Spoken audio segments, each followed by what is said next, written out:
सनत सुजात जी धृतराष्ट्र को मोक्ष प्राप्ति के साधन ब्रह्मचर्य और ब्रह्म के रूप में बतला रहे थे। परमात्मा के स्वरूप का वर्णन और योगी जनों के द्वारा साक्षात करने से क्या उपलब्ध होता है, जानते हैं इस अध्याय में। संपूर्ण महाभारत कथा में उद्योग पर्व और उसी उद्योग पर्व के अंतर्गत सनत सुजात पर्व में। नमस्कार, मेरी इन ऑडियो बुक्स को सराहने के लिए धन्यवाद। अगर आप अपना योगदान देना चाहते हो और आपका सामर्थ्य हो तो स्क्रीन पर दिए गए QR कोड के और ज्वाइन बटन के द्वारा आप यह कार्य कर सकते हैं।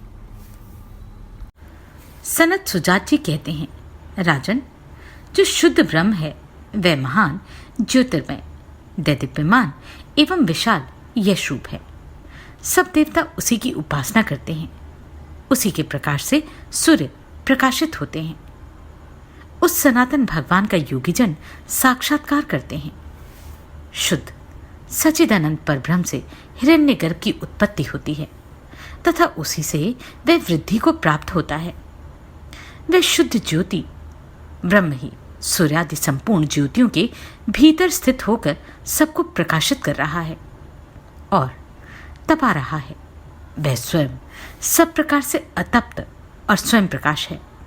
उसी सनातन भगवान का योगीजन साक्षात्कार करते हैं। जल की भांति एकरस परब्रह्म परमात्मा में स्थित 5 सूक्ष्म महाभूतों से अत्यंत स्थूल पंच भौतिक शरीर के हृदय आकाश में 2 देव, ईश्वर और जीव, उसको आश्रय बनाकर रहते हैं। सबको उत्पन्न करने वाला सर्वव्यापी परमात्मा सदैव जागृत रहता है। वही इन दोनों को तथा पृथ्वी और द्युलोक को भी धारण करता है। उस सनातन भगवान का योगीजन साक्षात्कार करते हैं। उक्त दोनों देवताओं को, पृथ्वी और आकाश को, संपूर्ण दिशाओं को तथा समस्त लोक समुदायों को वह शुद्ध ब्रह्म ही धारण करता है। उसी पर ब्रह्म से दिशाएं प्रकट होती हैं, उसी से सरिताएं प्रवाहित होती हैं तथा उसी से बड़े बड़े समुद्र प्रकट होते हैं। उस सनातन भगवान का योगीजन साक्षात्कार करते हैं। जो इंद्रिय, मन और बुद्धि आदि का संघात शरीर विनाशशील है, जिसके कर्म अपने आप नष्ट होने वाले नहीं हैं, ऐसे इस शरीर रूप रथ के चक्र की भांति इसे घुमाने वाले कर्म संस्कार से युक्त मन में जुटे हुए इंद्रिय रूप घोड़े उस हृदयाकाश में स्थित ज्ञान स्वरूप दिव्य अविनाशी जीवात्मा को जिस सनातन परमेश्वर के निकट ले जाते हैं, उस सनातन भगवान का योगीजन साक्षात्कार करते हैं। उस परमात्मा का स्वरूप किसी दूसरे की तुलना में नहीं आ सकता। उसे कोई चर्म चक्षुओं से नहीं देख सकता। जो निश्चय आत्मिका बुद्धि से, मन से और हृदय से उसे जान लेते हैं, वे अमर हो जाते हैं, अर्थात परमात्मा को प्राप्त हो जाते हैं। उस सनातन भगवान का योगीजन साक्षात्कार करते हैं। जो 10 इंद्रियां, मन और बुद्धि इन 12 के समुदाय से युक्त हैं तथा जो परमात्मा से सुरक्षित हैं, उस संसार रूप भयंकर नदी के विषय रूप मधुर जल को देखने और पीने वाले लोग उसी में गोता लगाते रहते हैं। उससे मुक्त करने वाले उस सनातन परमात्मा का योगीजन साक्षात्कार करते हैं। जैसे शहद की मक्खी आधे मास तक शहद का संग्रह करके फिर आधे मास तक उसे पीती रहती है, उसी प्रकार यह भ्रमणशील संसारी जीव इस जन्म में किए हुए संचित कर्म को परलोक में विभिन्न योनियों में भोगता है। परमात्मा ने समस्त प्राणियों के लिए उनके कर्मानुसार कर्म फल भोग रूप हवि की अर्थात समस्त भोग पदार्थों की व्यवस्था कर रखी है। उस सनातन भगवान का योगी लोग साक्षात्कार करते हैं। जिसके विषय रूपी पत्ते सुवर्ण के समान मनोहर दिखाई देते हैं, उस संसार रूपी अश्वत्थ वृक्ष पर आरूढ़ होकर पंखहीन जीव कर्म रूपी पंख धारण करके अपनी वासना के अनुसार विभिन्न योनियों में पड़ते हैं, अर्थात एक योनि से दूसरी योनि में गमन करते हैं। किंतु योगीजन उस सनातन परमात्मा का साक्षात्कार करते हैं। पूर्ण परमेश्वर से पूर्ण चराचर प्राणी उत्पन्न होते हैं। पूर्ण सत्ता स्फूर्ति पाकर ही वे पूर्ण प्राणी चेष्टा करते हैं। फिर पूर्ण से ही पूर्ण ब्रह्म में उनका उपसंहार अर्थात विलय होता है तथा अंत में एकमात्र पूर्ण ब्रह्म ही शेष रह जाता है। उस सनातन परमात्मा का योगी लोग साक्षात्कार करते हैं। उस पूर्ण ब्रह्म से ही वायु का आविर्भाव हुआ और उसी में वह चेष्टा करता है। उसी से अग्नि और सोम की उत्पत्ति हुई तथा उसी में वह प्राण विस्तृत हुआ है। कहाँ तक गिनवावे? हम अलग अलग वस्तुओं का नाम बताने में असमर्थ हैं।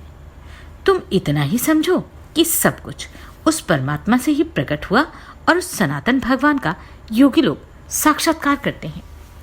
अपान को प्राण अपने में विलीन कर लेता है, प्राण को चंद्रमा, चंद्रमा को सूर्य और सूर्य को परमात्मा अपने में विलीन कर लेता है।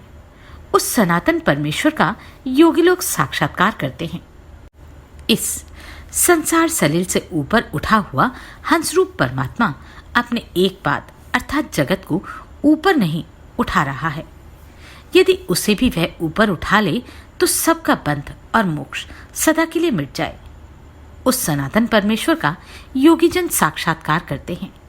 हृदय प्रदेश में स्थित वह अंकुष्ट मात्र जीवात्मा सूक्ष्म, वही अंतर्यामी रूप स्थित शरीर के संबंध से सदा जन्म मरण को प्राप्त होता है। उस सब के शासक, स्तुति के योग्य, सर्वसमर्थ, सबके आदि कारण एवं सर्वत्र विराजमान परमात्मा को मूढ़ जीव नहीं देख पाते, किंतु योगीजन उस सनातन परमेश्वर का साक्षात्कार करते हैं। कोई साधन संबंध हो या साधन ही, वह ब्रह्म सब मनुष्यों में समान रूप से देखा जाता है। वह अपनी ओर से बद्ध और मुक्त होने के लिए एक ही समान है। अंतर इतना ही है कि इन दोनों में से जो मुक्त पुरुष है वे ही आनंद के मूल स्रोत परमात्मा को प्राप्त होते हैं, दूसरे नहीं। उसी सनातन भगवान का योगी लोग साक्षात्कार करते हैं। ज्ञानी पुरुष ब्रह्म विद्या के द्वारा इस लोक और परलोक दोनों के तत्व को जानकर ब्रह्म भाव को प्राप्त होता है। उस समय उसके द्वारा यदि अग्निहोत्र आदि कर्म ना भी हुए हों तो भी वे पूर्ण समझे जाते हैं। राजन, ये ब्रह्म विद्या तुम में लघुता न आने दे तथा इसके द्वारा तुम्हें वह ब्रह्म ज्ञान प्राप्त हो जिसे धीर पुरुष ही प्राप्त करते हैं। उसी ब्रह्म विद्या के द्वारा योगी लोग उस सनातन परमात्मा का साक्षात्कार करते हैं। जो ऐसा महात्मा पुरुष है वह भोक्ता भाव को अपने में विलीन करके उस पूर्ण परमेश्वर को जान लेता है। इस श्लोक में उसका प्रयोजन नष्ट नहीं होता, अर्थात वह कृतकृत्य हो जाता है। उस सनातन परमात्मा का योगी लोग साक्षात्कार करते हैं। कोई मन के समान वेग वाला ही क्यों ना हो और 10 लाख भी पंख लगाकर क्यों ना उड़े, अंत में उसे हृदय स्थित परमात्मा में ही आना पड़ेगा। उस सनातन परमात्मा का योगीजन साक्षात्कार करते हैं। इस परमात्मा का स्वरूप सबसे प्रत्यक्ष नहीं होता। जिनका अंतःकरण विशुद्ध है वे ही उसे देख पाते हैं, जो सबके हितैषी और मन को वश में करने वाले हैं तथा जिनके मन में कभी दुख नहीं होता एवं जो संसार के सब संबंधों का सर्वथा त्याग कर देते हैं, वे मुक्त हो जाते हैं। उस सनातन परमात्मा का योगी लोग साक्षात्कार करते हैं। जैसे सांप बिलों का आश्रय ले अपने को छिपाए रहते हैं, उसी प्रकार दंभी पुरुष अपनी शिक्षा और व्यवहार की आड़ में अपने दोषों को छिपाए रहते हैं। जैसे ठग रास्ता चलने वालों को भय में डालने के लिए दूसरा रास्ता बतलाकर मोहित कर देते हैं, मूर्ख मनुष्य उन पर विश्वास करके अत्यंत मोह में पड़ जाते हैं। इसी प्रकार जो परमात्मा के मार्ग में चलने वाले हैं उन्हें भी दंभी पुरुष भय में डालने के लिए मोहित करने की चेष्टा करते हैं, किंतु योगीजन भगवत कृपा से उनके फंदे में न आकर उस सनातन परमात्मा का ही साक्षात्कार करते हैं। राजन, मैं कभी किसी के असत्कार का पात्र नहीं होता। न मेरी मृत्यु होती है, न जन्म। फिर मोक्ष किसका और कैसे हो? क्योंकि मैं नित्य मुक्त ब्रह्म हूं। सत्य और असत्य सब कुछ मुझ सनातन समब्रह्म में स्थित है।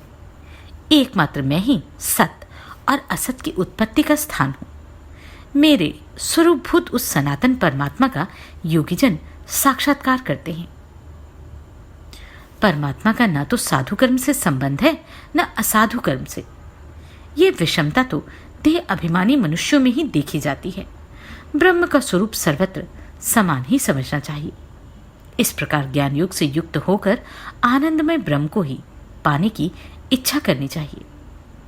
उस सनातन परमात्मा का योगी लोग साक्षात्कार करते हैं। इस ब्रह्मवेता पुरुष के हृदय को निंदा के वाक्य संतप्त नहीं करते। मैंने स्वाध्याय नहीं किया, अग्निहोत्र नहीं किया इत्यादि बातें भी उनके मन में तुच्छ भाव नहीं उत्पन्न करती। ब्रह्म विद्या शीघ्र ही उसे वह स्थिर बुद्धि प्रदान करती है जिसे धीर पुरुष ही प्राप्त करते हैं। उस सनातन परमात्मा का योगीजन साक्षात्कार करते हैं। इस प्रकार जो समस्त भूतों में परमात्मा को निरंतर देखता है, वह ऐसी दृष्टि प्राप्त होने के अनंतर अन्य अन्य विषय भोगों में आसक्त मनुष्यों के लिए क्या शोक करे। जैसे सबोर जल से परिपूर्ण बड़े जलाशय के प्राप्त होने पर जल के लिए अन्यत्र जाने की आवश्यकता नहीं होती, उसी प्रकार आत्मज्ञानी के लिए संपूर्ण वेदों में कुछ भी प्राप्त करने योग्य शेष नहीं रह जाता। यह अंगुष्ठ मात्र अंतर्यामी परमात्मा सबके हृदय के भीतर स्थित है, किंतु सबको दिखाई नहीं देता। वह अजन्मा चराचर रूप और दिन रात सावधान रहने वाला जो उसे जान लेता है, वह ज्ञानी परमानंद में निमग्न हो जाता है। धृतराष्ट्र, मैं ही सबकी माता और पिता माना गया हूं। मैं ही पुत्र हूं और सबका आत्मा भी मैं ही हूं। जो है वह भी और जो नहीं है वह भी मैं ही हूं। भारत, मैं ही तुम्हारा बूढ़ा पितामह, पिता और पुत्र भी हूं। तुम सब लोग मेरी ही आत्मा में स्थित हो, फिर भी वास्तव में ना तुम हमारे हो और न हम तुम्हारे हैं। आत्मा ही मेरा स्थान है और आत्मा ही मेरा जन्म अर्थात उद्गम है। मैं सब में ओतप्रोत और अपनी अजर अर्थात नित्य नूतन महिमा में स्थित हूं। मैं अजन्मा चराचर स्वरूप तथा दिन रात सावधान रहने वाला हूं। मुझे जानकर ज्ञानी पुरुष परम प्रसन्न हो जाते हैं। परमात्मा सूक्ष्म से भी सूक्ष्म तथा विशुद्ध मन वाला है। वही सब भूतों में अंतर्यामी रूप से प्रकाशित है। संपूर्ण प्राणियों के हृदय कमल में स्थित उस परम पिता को ज्ञानी पुरुष ही जानते हैं। इस प्रकार संपूर्ण महाभारत कथा के उद्योग पर्व के अंतर्गत सनत सुजात पर्व समाप्त हुआ। अगले अध्याय में हम जानेंगे कि संजय पांडवों का कौन सा संदेश लेकर कौरवों की सभा में आए। आप सभी को कोटि कोटि साधुवाद। आपने इन वीडियोस को इतना प्रेम दिया। नमस्कार, मैं आभा शर्मा जावास। यदि आपको मेरा ये प्रयत्न सराहनीय लगा हो तो मुझे सब्सक्राइब करके प्रोत्साहित करें।